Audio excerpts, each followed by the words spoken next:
सेना जी, आप एएनआई के पत्रकार हैं बांदा में, जफर अहमद खान, उनका आपका क्या रिलेशन है, क्या लगती हैं आप उनकी?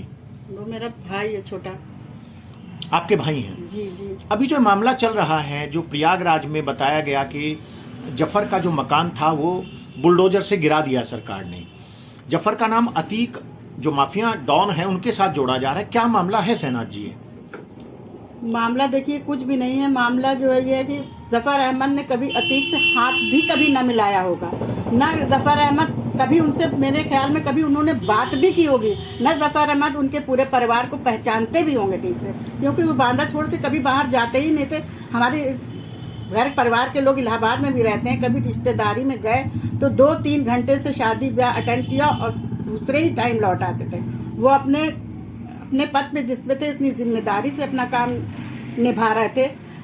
और सेना जी, एक चीज और है, एक जो मामला है कि जो मकान प्रयागराज में है उनका, उसको उन्होंने शाइस्ता परवीन को किराए पे दिया था, जो कि अतीक अहमद की बीवी हैं। क्या जफर को नहीं मालूम था कि जिनको वो मकान किराए पे दे रहे हैं वो माफिया डॉन अतीक अहमद की बीवी हैं? बात ये है कि जफर अहमद ने जो मकान किराए पे लिया था वो अपने बहनोई, हमारे बहनोई जो उनके लीगल एडवाइजर हैं, अतीक अहमद के लीगल एडवाइजर हैं। अतीक अहमद के जो लीगल एडवाइजर हैं उन्होंने, और सबने बहनों ने, सबसे छोटा भाई था, थोड़ा थोड़ा पैसा लगा के उसको मकान दिलाया था, क्योंकि इलाहाबाद में हम लोग के और परिवार भी रहते थे। हम लोग का इरादा था कि लास्ट में हम लोग जो हैं इलाहाबाद सब लोग शिफ्ट हो जाएंगे। एक चीज और सेनाथ जी, बताई जा रही है कि 2.5 करोड़ 3 करोड़ का मकान है। लोग कह रहे हैं इतना पैसा जफर के पास कहाँ से आया? जी नहीं, वो 2.5 करोड़ 3 करोड़ का मकान नहीं था। वो किराए पे लेने के बाद हो सकता है हमने हमारी वकील साहब से बात नहीं हुई, हो सकता है उन्होंने अंदर से कुछ मेंटेन किया उस घर को। उस घर के तो कागज होंगे वो घर कितने में लिया गया है। जफर कितनी बार उस घर में गए होंगे? मेरे ख्याल में तो जफर एक बार भी नहीं गए होंगे उस घर के अंदर। जफर उस गली में भी मेरे ख्याल में ना गए होंगे। सेनाथ जी, एक चीज और, देखिए, जिस दिन से मामला चला है जफर पुलिस से दूरी बनाए हुए हैं। ये मैसेज जा रहा है कि जफर फरार हैं या जफर पुलिस से बच रहे हैं। इस बारे में क्या कहना है? जफर फरार नहीं है। जफर जो है कानूनी सलाह लेने के लिए हटे हुए हैं यहाँ से, कि अभी उसको कुछ नॉलेज नहीं है। पेपर में इतना ज्यादा उसको हाईलाइट कर दिया गया है। वो एक बहुत शरीफ बच्चा है।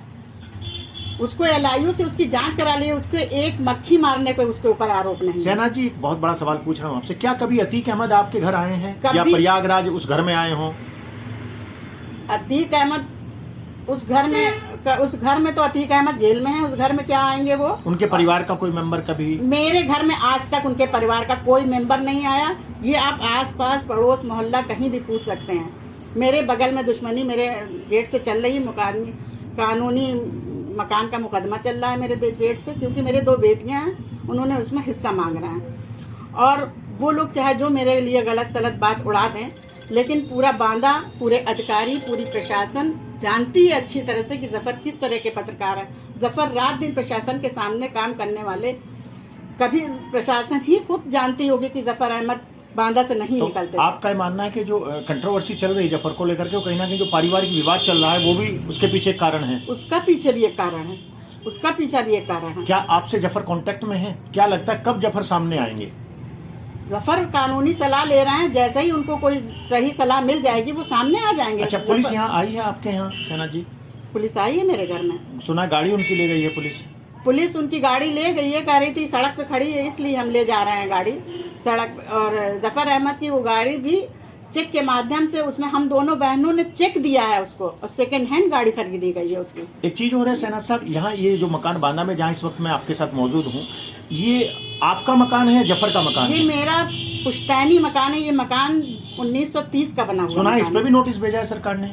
हाँ, इस पे भी नोटिस भेजा है सरकार। किस तरह का नोटिस भेजा है सेना जी? इसमें लिखा है कि आपने इसका अवैध निर्माण करा लिया है और इसका जवाब दीजिए आप, नहीं तो आपका मकान गिरा दिया जाएगा। तो जबकि ये मकान कोई निर्माण, आप ये देखिए ये कितनी मोटी मोटी पुरानी दीवारें हैं। ये छत देखिए, इसमें धन्नी लगी हुई है, पट्टियां लगी हुई हैं, पत्थर लगे हुए हैं, कोई निर्माण नहीं कराया। क्या आपको डर है कि ये मकान भी, इस पर भी बुलडोजर चलाया जा सकता है?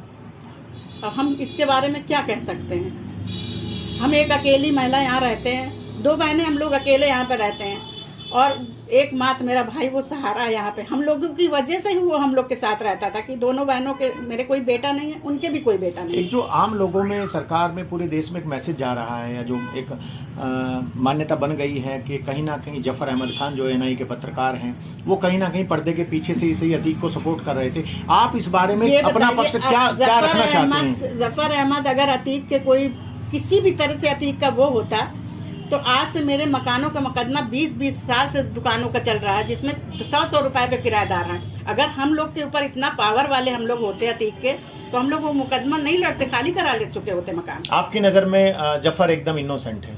मेरे नज़र में इनोसेंट है, और ये बात बहुत जल्दी सबको मालूम हो जाएगी कि वो इनोसेंट है।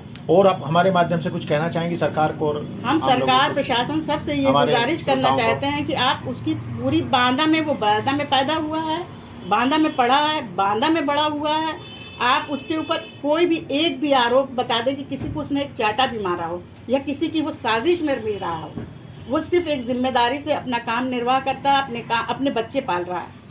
Thank you sir.